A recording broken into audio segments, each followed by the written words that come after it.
দর্শক, আজ এনবিআরে বৈঠক করার কথা রয়েছে আইএমএফ প্রতিনিধি দলের। সে বিষয়ে আরো জানাতে আমাদের সাথে যুক্ত হচ্ছেন সহকর্মী মইনুল হাসান। মইন, আইএমএফ এর জন্য রাজস্ব খাতের সংস্কার একটা বড় ইস্যু। তো নতুন ঋণ চুক্তির ক্ষেত্রেও তো সেটি জোরালোভাবে আসবে।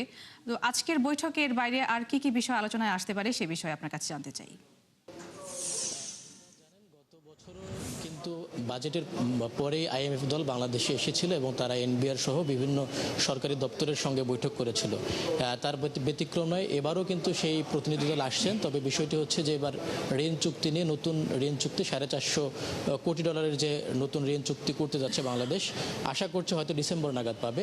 সেই ধারাবাহিকতায় কিন্তু গত দুদিন আগে আইএমএফ প্রতিনিধি দল ঢাকায় এসেছেন এবং তারা বাংলাদেশ ব্যাংক, অর্থ মন্ত্রণালয়, এর পাশাপাশি জ্বালানি মন্ত্রণালয়, এনবিআর সহ বিভিন্ন দপ্তরের সঙ্গে বৈঠক করবেন এবং আজকে দুপুর 2টা নাগাদ এনবিআর কর্মকর্তাদের সাথে বৈঠক করার কথা আছে আইএমএফ প্রতিনিধি দলের। এবং আমি যতটুকু জানতে পেরেছি যে সেখানে বিশেষ করে গুরুত্ব পাবে যে রাজস্ব লক্ষ্যমাত্রা দেওয়া হয়েছে এনবিআরকে $6,04,000 কোটি টাকার, সেটি আদায়ে তাদের রোডম্যাপ কী থাকবে, সংস্কারের বিষয়ে কতটুকু অগ্রগতি থাকবে, নতুন ভাবে যে বিভিন্ন কর ছাড় দেওয়া হয়েছে এবং কিছু ক্ষেত্রে কর আরোপ করা হয়েছে এবং ভ্যাটের ক্ষেত্রে সিঙ্গেল রেটে যাওয়ার কথা ছিল, সেগুলো বিষয়েও কিন্তু একটা ভূমিকা থাকবে আজকের আলোচনায়।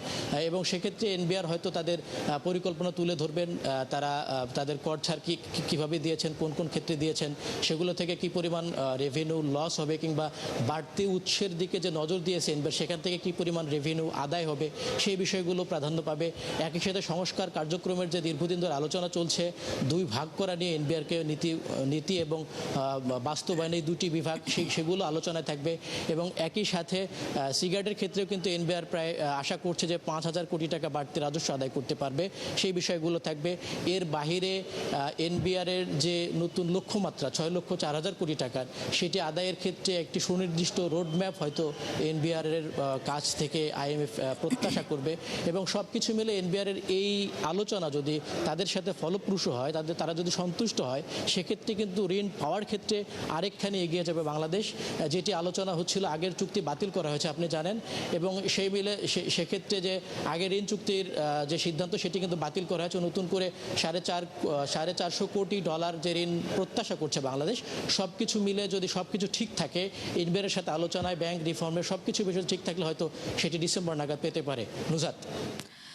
মইনুল হাসান, আপনাকে অনেক ধন্যবাদ যুক্ত হবার জন্য। দর্শক, শুনছিলাম এনবিআরে আইএমএফ প্রতিনিধি দলের বৈঠক নিয়ে বিস্তারিত জানাচ্ছিলেন সহকর্মী মইনুল হাসান।